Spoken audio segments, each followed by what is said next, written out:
Welcome to Sangeeta cooking. ಇವತ್ತಿನ recipe ಅವರೆಕಾಳು chicken ಸಾಂಬಾರನ್ನ ಹೇಗೆ ಮಾಡೋದು ಅಂತ ತಿಳಿಸ್ಕೊಡ್ತಾ ಇದ್ದೀನಿ.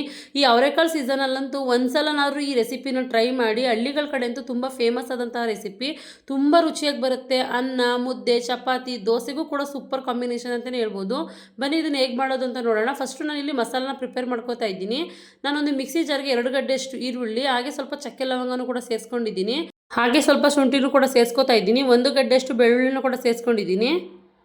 ಹಾಗೆ ಸ್ವಲ್ಪ ಕೊತ್ತಂಬರಿ ಸೊಪ್ಪು, ಹಾಗೆ ಒಂದು 2 ಸ್ಪೂನಷ್ಟು ಕಡಲೆನ ಸೇರಿಸ್ಕೊತಾ ಇದ್ದೀನಿ. ಹಾಗೆ ಒಂದು ಅರ್ಧ ಸ್ಪೂನ್ನಷ್ಟು ಇಲ್ಲಿ ಕಾಳು ಮೆಣಸನ್ನು ಕೂಡ ಸೇರಿಸ್ಕೊತಾ ಇದ್ದೀನಿ. 1 ಟೊಮೊಟೊನ ಸೇರಿಸ್ಕೊಂಡಿದ್ದೀನಿ. ಇವಾಗ ಇದಕ್ಕೆ ನಾನು ಒಂದು ಅರ್ಧ ಹೋಳನಷ್ಟು ಕಾಯಿ ತುರಿನ ಸೇರಿಸ್ಕೊತಾ ಇದ್ದೀನಿ. ನಿಮಗೆ ಎಷ್ಟು ಸಾಂಬಾರು ಬೇಕೋ ಅಷ್ಟು ಕಾಯಿ ತುರಿನ ಸೇರಿಸ್ಕೋಬೋದು. ನಾನು ಸ್ವಲ್ಪ ಜಾಸ್ತಿನೇ ಮಾಡ್ಕೋತಾ ಇದ್ದೀನಿ. ಹಾಗೆ ಇಲ್ಲಿ ಮಟನ್ ಸಾಂಬಾರು ಪುಡಿನ ಸೇರಿಸ್ಕೊಂಡಿದ್ದೀನಿ. ಮಟನ್ ಸಾಂಬಾರು ಪುಡಿ ಇಲ್ಲ ಅಂದರೆ 2 ಸ್ಪೂನ್ ಅಚ್ಕಾರದ ಪುಡಿ, 2 ಸ್ಪೂನ್ ಧನಿಯಾ ಪುಡಿ ಸೇರಿಸ್ಕೊಂಡ್ರೆ ಸಾಕು. ಈ ರೀತಿ ಸಣ್ಣದಾಗಿ ರುಬ್ಕೊಬರಬೇಕು. ಎಷ್ಟು ಸಣ್ಣದಾಗಿ ರುಬ್ಕೋತೀವೋ ಅಷ್ಟು ಸಾಂಬಾರು ರುಚಿಯಾಗಿ ಬರುತ್ತೆ. ನೆಕ್ಸ್ಟ್ ಇಲ್ಲಿ ಒಂದು ಪಾತ್ರೆಗೆ ನಾನು ಒಂದು 2 ರಿಂದ 3 ಸ್ಪೂನಷ್ಟು ಎಣ್ಣೆನ ಸೇರಿಸ್ಕೊತಾ ಇದ್ದೀನಿ. ಎಣ್ಣೆನ ಸೇರಿಸ್ಕೊಂಡಾದ್ಮೇಲೆ ಚೆನ್ನಾಗಿ ವಾಶ್ ಮಾಡಿ ಇಟ್ಕೊಂಡಂಥ ಚಿಕನ್ನ ಸೇರಿಸ್ಕೊತಾ ಇದ್ದೀನಿ. ಸುಮಾರು ಇನ್ನೊಂದು 3/4 kg ಚಿಕನ್ನ ಸೇರಿಸ್ಕೊಂಡಿದ್ದೀನಿ. ಸ್ವಲ್ಪ ಹೊತ್ತು ಎಣ್ಣೆಲಿ ಇದನ್ನು ಫ್ರೈ ಮಾಡ್ಕೊಳ್ಳೋಣ. ಒಂದು 2 ನಿಮಿಷದವರೆಗೂ ಮೀಡಿಯಂ ಫ್ಲೇಮಲ್ಲಿ ಇಟ್ಕೊಂಡು ಫ್ರೈ ಮಾಡಿಕೊಂಡ್ರೆ ಚಿಕನಲ್ಲಿರೋ ನೀರಂಶ ಎಲ್ಲ ಬಿಡುತ್ತೆ. ಅವಾಗ ಚಿಕನ್ ರುಚಿ ಕೂಡ ಚೆನ್ನಾಗಿ ಇಟ್ಕೊಳ್ಳುತ್ತೆ. ಇವಾಗ ಇದಕ್ಕೆ ನಾನು 1 ಕಪ್ನಷ್ಟು ಅವರೆಕಾಳನ್ನ ಸೇರಿಸ್ಕೊಂಡು ಜೊತೆಗೆ ಫ್ರೈ ಮಾಡ್ಕೊತಾ ಇದ್ದೀನಿ. ನಾನು ಮೀಡಿಯಂ ಫ್ಲೇಮಲ್ಲಿ ಇಟ್ಕೊಂಡು ಸುಮಾರು ಒಂದು 2 ನಿಮಿಷದವರೆಗೂ ಈ ರೀತಿ ಫ್ರೈ ಮಾಡ್ಕೊತೀನಿ. ಚಿಕನ್ ನೋಡಿ ಬಣ್ಣ ಕೂಡ ಸ್ವಲ್ಪ ಚೇಂಜ್ ಆಗಿದೆ. ಇಷ್ಟು ಫ್ರೈ ಮಾಡಿಕೊಂಡ್ರೆ ಸಾಕು. ಈಗ ನೋಡಿ ಕಂಪ್ಲೀಟಾಗಿ ಎಲ್ಲ ಕೂಡ ಫ್ರೈ ಆಗಿದೆ. ಇದಕ್ಕೆ ನಾನು ರುಬ್ಬಿಟ್ಕೊಂಡಂಥ ಮಸಾಲನ ಸೇರಿಸ್ಕೊತಾ ಇದ್ದೀನಿ. ನೋಡಿ ಮಸಾಲಾನ ಈ ರೀತಿ ಗಟ್ಟಿಯಾಗಿ ತುಂಬ ಸಣ್ಣದಾಗಿ ರುಬ್ಕೊಬರಬೇಕು. ಸಾಂಬಾರು ಕೂಡ ತುಂಬ ರುಚಿಯಾಗಿ ಬರುತ್ತೆ. ಈಗ ಮಸಾಲಾನ ಸೇರಿಸಾದ್ಮೇಲೆ ಸ್ವಲ್ಪ ಹೊತ್ತು ಈ ರೀತಿ ಎಣ್ಣೆಲಿ ಫ್ರೈ ಮಾಡ್ಕೊಳ್ಳೋಣ. ಆಗ ಮಸಾಲದಲ್ಲಿರೋ ಹಸಿ ವಾಸನೆ ಕೂಡ ಸ್ವಲ್ಪ ಕಡಿಮೆ ಆಗುತ್ತೆ. ಒಂದು 2 ನಿಮಿಷದವರೆಗೂ ಈ ರೀತಿ ಐ ಫ್ಲೇಮಲ್ಲಿ ಇಟ್ಕೊಂಡೆ ಫ್ರೈ ಮಾಡ್ಕೊತಾ ಇದ್ದೀನಿ. ನೋಡಿ ಈಗ ಮಸಾಲೆ ಎಲ್ಲ ಸ್ವಲ್ಪ ಚೆನ್ನಾಗಿ ಕುಕ್ಕಾಗಿ ಕುದೀತಾ ಇದೆ. ಕೈ ಬಿಡ್ದಾಗೆ ಈ ರೀತಿ ಮಸಾಲೆ ಎಲ್ಲ ಸ್ವಲ್ಪ ಹೊತ್ತು ಫ್ರೈ ಮಾಡ್ಕೊಂಡಿದ್ದೀನಿ. ಈಗ ನೋಡಿ ಮಸಾಲೆ ಎಲ್ಲ ಚೆನ್ನಾಗಿ ಕುದೀತಾ ಇದೆ.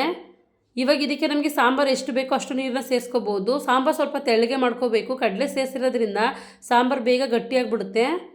ನಾನು ಸುಮಾರು ಒಂದು 4 ರಿಂದ 5 ಲೋಟದಷ್ಟು ನೀರನ್ನ ಸೇರಿಸ್ಕೊಂಡಿದ್ದೀನಿ. ಈಗೋಸ್ಕರ ಎಲ್ಲನೂ ಕೂಡ ಚೆನ್ನಾಗಿ ಮಿಕ್ಸ್ ಮಾಡ್ಕೊಳ್ಳೋಣ. ಇವಾಗ ಇದಕ್ಕೆ ರುಚಿಗೆ ತಕ್ಕಷ್ಟು ಉಪ್ಪನ್ನು ಕೂಡ ಸೇರಿಸ್ಕೊತಾ ಇದ್ದೀನಿ. ಈಗ ಉಪ್ಪನ್ನ ಸೇರಿಸ್ಕೊಂಡಾದ್ಮೇಲೆ ಒಂದು ಲಿಡ್ನ ಕ್ಲೋಸ್ ಮಾಡಿಕೊಂಡು ಮೀಡಿಯಂ ಫ್ಲೇಮಲ್ಲೇ ಒಂದು 15 ನಿಮಿಷದವರೆಗೂ ಕುಕ್ ಮಾಡ್ಕೋಬೇಕು. ಕಂಪ್ಲೀಟಾಗಿ ಚಿಕನ್ ಅವರೆಕಾಳೆಲ್ಲ ಚೆನ್ನಾಗಿ ಕುಕ್ಕಾಗಿರಬೇಕು. ಈ ರೀತಿ ಮಧ್ಯದಲ್ಲಿ ಲಿಡ್ನ ತೆಗೆದ್ಬಿಟ್ಟು ಒಂದು ಸಲ ಮಿಕ್ಸ್ ಮಾಡ್ಕೊಳ್ಳೋಣ, ಇಲ್ಲಾಂದ್ರೆ ತಳ ಹತ್ಬಿಡುತ್ತೆ. ನೋಡಿ ಒಂದು ಸಲ ಚೆನ್ನಾಗಿ ಎಲ್ಲನೂ ಕೂಡ ಒಂದೊಂದು ಸಲ ಮಿಕ್ಸ್ ಮಾಡ್ಕೋತಾ ಇದ್ದೀನಿ. ನೋಡಿ ಸಾಂಬಾರು ಚೆನ್ನಾಗಿ ಕುದೀತಾ ಇದೆ. ನಾನು ಸ್ವಲ್ಪ ಒಂದು ಸ್ಪೂನಷ್ಟು ತುಪ್ಪನ ಸೇರಿಸ್ಕೊತಾ ಇದ್ದೀನಿ. ಚಿಕನ್ ಸಾಂಬಾರಿಗೆ ತುಪ್ಪನ ಸೇರಿಸ್ಕೊಳ್ಳೋದ್ರಿಂದ ಸಾಂಬಾರು ತುಂಬ ರುಚಿಯಾಗಿ ಬರುತ್ತೆ. ಇವಾಗ ಒಂದು ಸಲ ಚೆನ್ನಾಗಿ ಮಿಕ್ಸ್ ಮಾಡಿಕೊಂಡು ಮತ್ತೆ ಲಿಡ್ನ ಕ್ಲೋಸ್ ಮಾಡ್ಕೋತೀನಿ. ಈಗ ಒಂದು ಸಲ ಎಲ್ಲನೂ ಕೂಡ ಮಿಕ್ಸ್ ಮಾಡ್ಕೋತಾ ಇದ್ದೀನಿ. ನೋಡಿ ಮೀಡಿಯಂ ಫ್ಲೇಮಲ್ಲಿ ಇಟ್ಕೊಂಡೆ ಕುಕ್ ಮಾಡ್ಕೋಬೇಕು. ಅವಾಗ ಚೆನ್ನಾಗಿ ಚಿಕನ್ನು ಕೂಡ ಬೆಂದಿರುತ್ತೆ. ಈಗ ಮತ್ತೆ ಲಿಡ್ನ ಕ್ಲೋಸ್ ಮಾಡಿಕೊಂಡು ಕುಕ್ ಮಾಡ್ಕೋತಾ ಇದ್ದೀನಿ. ಕಂಪ್ಲೀಟಾಗಿ ಒಂದು 15 ನಿಮಿಷ ಕುಕ್ ಮಾಡಿಕೊಂಡ್ರೆ ಸಾಂಬಾರು ರೆಡಿಯಾಗಿ ಹೋಗುತ್ತೆ. ಈಗೆಲ್ಲನೂ ಕೂಡ ಮಿಕ್ಸ್ ಮಾಡ್ಕೋತಾ ಇದ್ದೀನಿ. ಚಿಕನ್ ಸಾಂಬಾರನ್ನ ಸ್ವಲ್ಪ ತೆಳ್ಳಗೆ ಮಾಡ್ಕೋಬೇಕು. ತಣ್ಣಗಾದ್ಮೇಲೆ ಸ್ವಲ್ಪ ಗಟ್ಟಿ ಆಗ್ತಾ ಹೋಗುತ್ತೆ.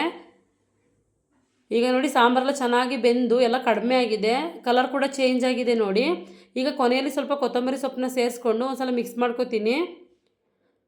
ಈಗ ಗ್ಯಾಸ್ನ ಆಫ್ ಮಾಡ್ಕೊಂಡಿದ್ದೀನಿ. ಈಗ ನೋಡಿ ಬಿಸಿ ಬಿಸಿಯಾದಂತಹ ಅವರೆಕಾಳು ಚಿಕನ್ ಸಾಂಬಾರು ರೆಡಿಯಾಗಿದೆ. ತುಂಬ ರುಚಿಯಾಗಿರುತ್ತೆ. ನಾನು ಅನ್ನದ ಜೊತೆಗೆ ಸರ್ವ್ ಮಾಡ್ಕೋತಾ ಇದ್ದೀನಿ. ಮುದ್ದೆ ಜೊತೆಗೆ, ಚಪಾತಿ, ದೋಸೆ, ಇಡ್ಲಿ ಜೊತೆಗಂತೂ ಬೆಸ್ಟ್ ಕಾಂಬಿನೇಷನ್ ಅಂತಲೇ ಹೇಳ್ಬೋದು. ಒಂದ್ಸಲ ಅವರೆಕಾಳು ಸೀಸನಲ್ಲಿ ಈ ರೀತಿ ಚಿಕನ್ ಸಾಂಬಾರನ್ನ ಮಾಡ್ಕೊಳ್ಳಿ, ತುಂಬ ರುಚಿಯಾಗಿ ಬರುತ್ತೆ. ಹಳ್ಳಿಗಳ ಕಡೆ ಅಂತೂ ತುಂಬ ಫೇಮಸ್ ಆದಂತಹ ರೆಸಿಪಿ ಇದು. ಒಂದ್ಸಲ ಟ್ರೈ ಮಾಡಿದ್ರೆ ಪದೇ ಪದೇ ಮಾಡ್ಕೋತೀರ, ಅಷ್ಟು ರುಚಿಯಾಗಿ ಬರುತ್ತೆ. ಒಂದ್ಸಲ ಟ್ರೈ ಮಾಡಿ ಹೇಗೆ ಬಂತು ಅಂತ ಕಮೆಂಟ್ ಮಾಡೋದನ್ನ ಮರಿಬೇಡಿ. ಪ್ಲೀಸ್ ನನ್ನ ಚಾನಲ್ನ ಲೈಕ್ ಮಾಡಿ, ಶೇರ್ ಮಾಡಿ, ಸಬ್ಸ್ಕ್ರೈಬ್ ಮಾಡಿ. Thank you for watching.